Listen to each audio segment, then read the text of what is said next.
దాని కొనేవాళ్ళు ఎవరు? అదే పేదలే కదా. ఒక పక్కేమో పేదలకు కాస్ట్ తగ్గించాలని మేము పెంచమంటూ, మరి అదే పేదలకి కొనే టికెట్ల మీద చేస్తానంటున్నావు. ఔచిత్యం లేదు. ఏదో ఒకటి అనేసారు అంతే. తర్వాత గద్దర్ అంటున్నారు. గద్దర్ విషయం కూడా చర్చకు వచ్చినట్టు గద్దర్ విషయం ఉంది. గద్దర్ విషయం definite we all respect Gaddar garu. ఇంతవరకు సినీ ప్రముఖులు ఎవరు కూడా స్పందించలేదు. ఎందుకు స్పంది అదే చెప్తాను నేను, చెప్పొద్దు ఎందుకు స్పంది. గద్దర్ అనే మాట అందరూ రెస్పెక్ట్ చేస్తాం. మా ఇంట్లో చాలా గౌరవం, ఎందుకంటే మా నాన్నగారు రాసిన కావ్యాలకి ఆయన ముందు బాటలు కూడా రాశాడు. So all these things we respect. ఆయన పేరు మీద ఒక అవార్డు ఇవ్వండి, గొప్ప అవార్డు ఇవ్వండి. ఆయన పేరు ఒక రఘుపతి వెంకయ్య గారు అవార్డు లాగా ఆగాలి, ఫినిష్ చేసినాక ఇది కానీ నువ్వు అనబాక ఫ్లో బ్రేకింగ్ ఒక రఘుపతి వెంకయ్య గారు అవార్డు లాగా ఒక అవార్డు ఇవ్వాలి, అందరూ హర్షిస్తాం. ఆయన పేరు మీద మొత్తం అవార్డులు ఇస్తామంటే చాలా కష్టం. ఎందుకంటే ఆయనే నా యొక్క ఫిలాసఫీకి విరుద్ధమైన, ప్రభుత్వం తరపున నా ఫిలాసఫీకి విరుద్ధమైన అవార్డు నేను తీసుకోనని ప్రభుత్వం నుంచి నంది అవార్డు ఇస్తే తీసుకోరా. ఈయన philosophy Marxist philosophy, communist philosophy, దాన్ని అంగీకరించి నేను ఎందుకు ఆయన పేరు మీద అవార్డు తీసుకోవాలి? ఈ టాపిక్ ప్రజలకు క్లారిటీ వెళ్ళాలి. మళ్ళీ కాదు, ప్రజలు ఒక టాపిక్ మాట్లాడదు, ఒక పాయింట్ మాట్లాడితే ఆ పాయింట్ క్లారిటీ ఫుల్ వెళ్ళాలి, తర్వాత మొత్తం మాట్లాడదు. కానీ అలా బ్రేక్ చేస్తే ఎందుకు ఆడియన్స్ కి విషయం అర్థం కాకుండా. అది గద్దర్ విషయం అనే దాంట్లో ఇస్తే ఎవరికి తప్పు లేదు, కానీ ఆయన పేరు మీద మొత్తం అవార్డులు అంటే కష్టం. ఎందుకు పెద్దలు ఆ రోజు నంది అని కానీ, తర్వాత ఇక్కడ సింహ అని కానీ, మీకు సింహ ఈ ప్రభుత్వం ఏం చెప్తే అది మారుస్తున్నారు. కానీ గత ప్రభుత్వం ఏం చేసిందో సింహాన్ని మార్చండి. ఆయన దాశరథి గారు రాశారు, దాశరథి కోటి రత్నాల వీణ తెలంగాణ అన్నారు. వీణా అవార్డునివ్వండి, వీణా అవార్డునివ్వండి, గర్విస్తుంది. అంతేగాని ఇదేంటి ఈ పిచ్చి బాటలు. సో ఇది రెండోది. మూడో పాయింట్, 4 పాయింట్లు మాట్లాడిస్తే తర్వాత వాళ్ళు అన్న 4 పాయింట్లు మాట్లాడారు. మూడో పాయింట్, మా యొక్క వీటికి ప్రభుత్వ విషయాలకి, ప్రభుత్వ పథకాలకి మీరు ప్రాచుర్యం చేయాలి, ప్రాపగాండ చేయాలి. మీ ప్రభుత్వ విధాలకి మేము ప్రాపగాండ చేయటం, మీ రాజకీయాలు అయ్యి మీరు ఫ్రీ అంటారు, ఇంకోటి అంటారు, ఒకరోజు ఫ్రీ అంటారు, ఒకరోజు లేదంటారు. మీరు దానికి మమ్మల్ని ప్రాపగాండ చేయమంటే మీ ప్రభుత్వం మీరు చేసుకోండి. మీరు ఇస్తున్నారు, పేపర్లకు అడ్వర్టైజ్మెంట్లు ఇచ్చుకుంటున్నారు, ఎలక్ట్రానిక్ మీడియాలు చేసుకుని, మీరు దానికి మేము రావడం, మేము చేయటం ఏంటి? మేము ఎందుకు చేయాలి? మేము చేయాలంటే అనేక సమస్యలు చేయాలంటే ఏం చేయాలి? ప్రభుత్వ రాజకీయ పరమైన అంటే మేము చేయలేము. ఎందుకంటే మేము హైడ్రా చేయాలనుకోండి, హైడ్రాని ఏం చేయాలి? మేము హైడ్రా మీరు పేదల ఇల్లు కూల్చేదానికి మేము సమర్థించలేము. అదే కూల్చిన మీరు ఇవాళ ఏమంటున్నారు? పర్మిషన్లు ఉంటే కూల్చమంటున్నారు. నిన్న అదే పర్మిషన్ ఉంటే కూల్చారు, ఇవాళ మళ్ళీ కూర్చోండి. మీ పాలసీ 30 రోజులకు ఒకసారి మారినప్పుడల్లా మీకు భజన చేయమా? మేము భజన చేయమా అని. నాలుగో పాయింట్ భజన చేయమని, ఇది కుదరదు. 4వ పాయింట్, ఇది కుల విభజనకి మీరు, అది మీ రాజకీయ అంశం. కులానికి మీరు కాంగ్రెస్ పార్టీ పెట్టుకున్న విధానం అది, దాన్ని అందరూ అంగీకరించట్లేదు. కొన్ని పార్టీలు వ్యతిరేకిస్తాయి, కొన్ని రాష్ట్రాలు వ్యతిరేకిస్తాయి. దాన్ని మమ్మల్ని ప్రమోట్ చేయమంటారేంటి? అంటే మమ్మల్ని మా దాంట్లో అన్ని కులాలు ఉన్నాయి, అన్ని మతాలు ఉన్నాయి, అన్ని భావజాలాలు ఉన్నారు, అన్ని వాళ్ళు ఉన్నారు. మీ అజెండా కోసం మమ్మల్ని ఊరికించమంటారంటే ఆల్ దీస్ నాన్ సెన్స్. కనుక ఏమీ లేదు.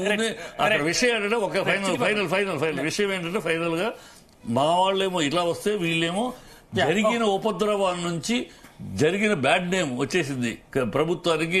అర్జున్ విషయంలో అందరూ తిడుతున్నారు, పసిబిడ్డ బాలాజీ తిడుతున్నారు. దాన్ని కవర్ చేసుకుంటానికి మేము విరోధం కాదు, మేము మిత్రులమే అని ఒక నంగనాచి కవులు చెప్పడానికి ఒకటి పెట్టారు. బాగా నమస్కారం అండి. అంటే ఓవరాల్ గా ఈ రోజు జరిగిన మీటింగ్ వల్ల ఎవరికి లాభం, ఎవరికి నష్టం, దీని మీద మీ స్పందన ఏంటి?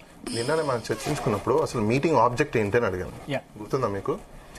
ఇప్పుడు ఇష్యూస్ వచ్చాయి కాబట్టి నిన్న దిల్ రాజు గారు ఏమన్నారు, లేదు సీఎం గారు అపాయింట్మెంట్ ఇచ్చారు, మేము చర్చిస్తున్నాము, సో ఇవన్నీ సానుకూలంగా అయిపోతున్నాయి. అసలు ఆయన ఏం మాట్లాడుతున్నారు? ఫిలిం ఛాంబర్ కి, ఫిలిం కార్పొరేషన్ డెవలప్మెంట్ కార్పొరేషన్ కానట్లు చేస్తే నాకు అర్థం కాదు. నేను ఆయన చెప్పింది ఏంటి, ఈ ఇష్యూ మీద చర్చిస్తామన్నారు. ఇప్పుడు ఈ రోజు ఆయన ఏం చెప్తున్నారు మీడియాకి వచ్చి, లేదు సినిమా ఇండస్ట్రీకి డెవలప్మెంట్ గురించి ఏం కావాలి దాని గురించి, వాట్ నాన్ సెన్స్ టాకింగ్ అనేది నాకు అర్థం కాదు అసలు. ఓకే, అంటే ఎందుకంటే ఇద్దరితో మారుతా ఉంటాయి, ఎక్కడైనా వీళ్ళు అనుకున్న వేరు, అక్కడ గవర్నమెంట్ చెప్పింది వేరు. ఒక నిమిషం సందీప్ గారు, ఒక గవర్నమెంట్ వ్యవస్థలో ఒక ఆఫీసర్ని కానీ, లేకపోతే ఒక సపోజ్ మీకు చిన్న ఎగ్జాంపుల్ చెప్తాను, ఒక ఆర్డీఓనో ఎంఆర్ఓనో కలవాలండి ఒక కామన్ సిటిజన్, మినిస్టర్ వరకు అక్కర్లా. ఒక స్లిప్ రాసిచ్చి మనం వెళ్తాం, ఆ లోపల పర్మిషన్ ఇవ్వడానికి వెళ్ళాలంటే స్లిప్ రాసి ఇవ్వాలి, దేనికోసం పర్పస్ అని చెప్పేసి. అక్కడికి వెళ్ళి పర్పస్ మాట్లాడాలి కానీ సార్ మీరు బాగున్నారు, మీ డ్రెస్సులు బాగున్నాయి, ఇవి బాగున్నాయి, ఎంటర్టైన్మెంట్ చేసుకుంటూ కూర్చుంటారా? ఇప్పుడు అది అట్లే ఉంది. మీ ఎజెండా పాయింట్ ఏంటి? ఈ రోజు రేవతి గారు చనిపోయారు, వాళ్ళ అబ్బాయికి హాస్పిటల్ అడ్మిట్ అయి ఉన్నారు, చావు బతుకుల మధ్యలో ఉన్నారు, ఈ యాక్సిడెంట్ జరిగింది, దీనికి సంబంధించిన చర్చలు చేస్తాము, దీన్ని ఒక సానుకూలంగా తీసుకొస్తాము అనే అంశాల మీద నేను డిస్కషన్ చేశారు. అవునా? ఈరోజు డిస్కషన్ ఏమొచ్చింది? సో దీన్ని బట్టి ఏమర్థమైపోతుందంటే, ఒకటి దీంట్లో సీఎం రేవంత్ రెడ్డి గారు నన్ను అడిగితే సక్సెస్ అయ్యారు ఆయన. ఎందుకు అంటే చెప్తా, రీజన్ చెప్తా, అక్కడికి వస్తున్నా. 2 minutes నాకు టైం ఇవ్వండి.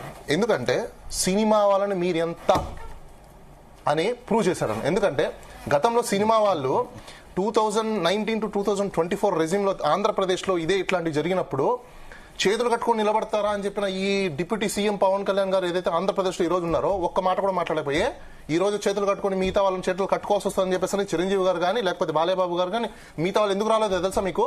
ఒకప్పుడు ఈయన మా దగ్గర నిన్నాడు, మా దగ్గర చేతులు కట్టుకొని నిలబడ్డాడు, మా దగ్గర మాటలు వినేవాళ్ళు, మేమేంటి వెళ్ళేది? ఇక్కడ కూడా వాళ్ళ అహంకారాలనే చూపించుకున్నారు తప్ప నిజంగా సినిమా ఇండస్ట్రీకి వీళ్ళేదో చేయాలనో లేకపోతే సినిమా ఇండస్ట్రీ గురించి బాగు కోసమో లేకపోతే వాళ్ళు వెళ్లకుండా ఏదో పనులు కాదు. Definitely there being a must reason. వాళ్ళకు వెనకాల రీజన్ ఏంటంటే ఇదే, అక్కడ గతంలో వెళ్ళాము చేశాము, ఇక్కడ వెళ్తే మనకి ఇంకా చీప్ అయిపోతాము, లోకు అయిపోతాము, మాకేంటి స్టేటస్. నేను ఎక్కడో చూశాను, ఒక ఆయన మాట్లాడుతూ నాకు తెలిసి ఆయన ఇప్పుడు జైబెరీ మురళీమోహన్ గారు, ఆయన ఒక ఇంటర్వ్యూలో చెప్పారు వాళ్ళ స్టేటస్ ఏంటి, వాళ్ళ ఇదేంటి. What is your status sir? Consumers మీకు పే చేస్తే మీకు స్టేటస్ వచ్చింది, otherwise what is your status? Nothing. Status అనేది ఎవరితో వస్తుంది? మీ గుణగణాలను బట్టి స్టేటస్ వస్తుంది. అదే స్టేటస్ ఈరోజు ఏమైంది? ఈయనే వెళ్ళి చేతులు ముక్కి దండాలు పెట్టి ప్రీచింగ్ చేసుకున్నారు అక్కడ. మరి ఏమైపోయింది మీ స్టేటస్? సో అది కూడా మనం ఒకటి గమనించాలి. ఒక నిమిషం సార్. సో ఇక్కడ ఏంటంటే ఎజెండా బేసిస్ లేకుండా అక్కడ ఎజెండా కంటే మినహాయించి ఏవేవో మాట్లాడుకున్నారు. ఎందుకోసం మాట్లాడుకున్నారు ఏంటంటే వాళ్ళ మధ్యలో ఉన్న ఈగో క్లాషెస్ ఏవైతే ఉన్నాయో దాన్ని సెటౌట్ చేసుకోవడానికి తప్ప ఇదేదో సినిమా సంబంధించిందో లేకపోతే అదే. ఒకటి మనం అప్రిషియేట్ చేయాల్సింది, సీఎం గారిని మనం అప్రిషియేట్ చేయాల్సిన విషయం ఏంటంటే రేవంత్ రెడ్డి గారిని ఎవరేం మాట్లాడినా once I delivered a word, నేను స్టాండ్ అవుతా, నేను అసెంబ్లీలో చెప్పా, నేను ఇయ్యా. కాకపోతే ఇంకోటి, ఇప్పుడు ఇందాక ఒక నిమిషం ఇంకోటి చిట్టిబాబు గారు ఏమన్నారంటే అదేంది సెస్ పెంచుతున్నారంటే, సార్ సెస్ పెంచడం ఇన్ ద సెన్స్ ఆ సెస్ నాకు తెలిసి సీఎం రేవంత్ రెడ్డి గారు నేను ఒక సజెషన్ సార్, టికెట్ల రేట్ల సెస్ పెట్టకండి సార్, వీళ్ళు సేల్ చేసే దాని మీద సెస్ వేయండి, అది ప్రజల మీద పడకుండా భారంగా ఉంటుంది. ఎందుకంటే వాళ్ళ ఇన్కమ్ నుంచి కట్టవాలి అది. లేకపోతే సెస్ పెంచితే ఏమవుతుంది, వీళ్ళ టికెట్ల మీద పడకూడదు.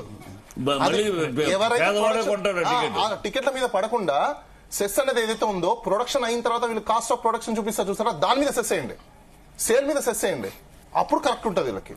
లేకపోతే ఏమైపోతుందంటే, ఎందుకంటే చిట్టిబాబు గారు చెప్పింది ఒకటి వ్యాలిడ్ గా తీసుకోవాలి, ప్రజల మీద భారం పడుతుంది కాబట్టి.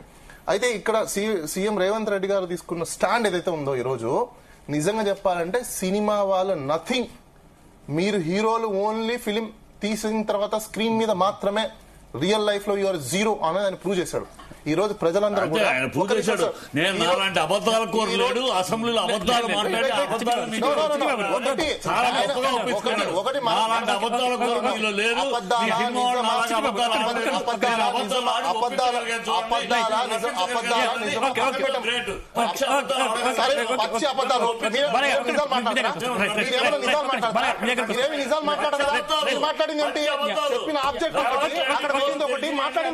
అసెంబ్లీలో మాట్లాడి అబద్ధాలు. నేను కాదనట్లేదు, అబద్ధాలు నిజాలు. కానీ మీరు చెప్పింది ఏంటి నిన్న మీడియాకి,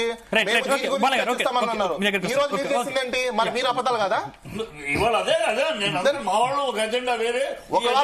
సినిమా ఇండస్ట్రీలో ఆయన ఒకటి ప్రూవ్ చేశారు ఏంటంటే, సినిమా హీరోలు ఎవరైతే మీరు తెర మీద మాత్రమే, రియల్ లైఫ్ లో మీరు హీరోలు కాదని ప్రూవ్ చేశారు, ప్రూవ్ చేసుకున్నారు కూడా. అది కాదు, ప్రూవ్ చేసుకున్నారు కూడా. ఆయన తల వచ్చి ఇప్పుడు అసలు విషయాలు అర్థమైంది, మంచి చెడు చర్చించుకున్న డిస్కషన్ అవకాశం ఇప్పుడు వచ్చిందని ఇవాళ కళ్ళు తెరిచానని చెప్పాడు ఆయన. మీరు వెళ్ళిన ఫుల్ స్టేట్మెంట్, ఆయన స్టేట్మెంట్ అంటే ఇప్పుడే నాకు విషయాలు అసలు లోపలికి వెళ్ళినా కానీ అసలు విషయాలు అర్థం కాలేదు, ఇప్పుడు నా కళ్ళు తెరిచాను, విషయాలు అర్థం.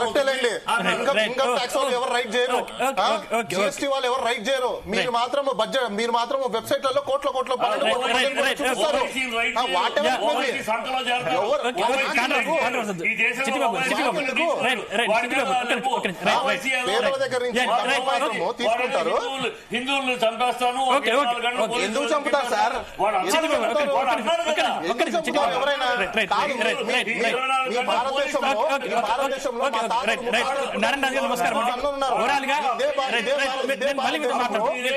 రెండు కులాలు సారీ, యా, ఓకే, ఓకే, మళ్ళీ మీతో మాట్లాడతాం. Right, right, 24 right. గంటలు పోలీసులు పక్కతోటి ఒక్క హిందూ లేకుండా ఓటు సీట్లు yeah, okay, okay, okay, okay, okay, Chittibabu, okay, okay, okay, okay, okay, ఒక్క నిమిషం, ఒక్క నిమిషం. అలాంటివన్నీ మాటలు మళ్ళీ దీని గురించి మళ్ళీ పరిమితం రైట్, రైట్, రైట్, దీని గురించి మళ్ళీ మాట్లాడుకుందాం. రైట్, చిట్టిబాబు, ఒక్క నిమిషం, ఒక్క నిమిషం. రైట్. ఈ రోజు ఓవరాల్ గా ఈ రోజు జరిగిన మీటింగ్ పై మీ స్పందన ఏంటి? అసలు బెనిఫిట్ షో విషయంలో కావచ్చు, లేకపోతే టికెట్ల రేట్ పెంపు విషయంలో కావచ్చు, ఏం జరిగింది అనుకుంటున్నారు? సార్ నేను ఇంకో చిన్న విషయం అండి, ఆయన గెటప్ ఒకటే చెప్పాలి. ఇంకోటి, ఈ సినిమా ఇండస్ట్రీ వాళ్ళకి ఏపీ ఎంటర్టైన్మెంట్ ట్యాక్స్ అంటే ఇప్పుడు తెలంగాణ ఎంటర్టైన్మెంట్ ట్యాక్స్ సెక్షన్ 8 ప్రకారం వాళ్ళకి రిబేట్స్ ఇస్తారు, గ్రాంట్స్ ఇస్తారు. ఇవన్నీ ప్రజలకు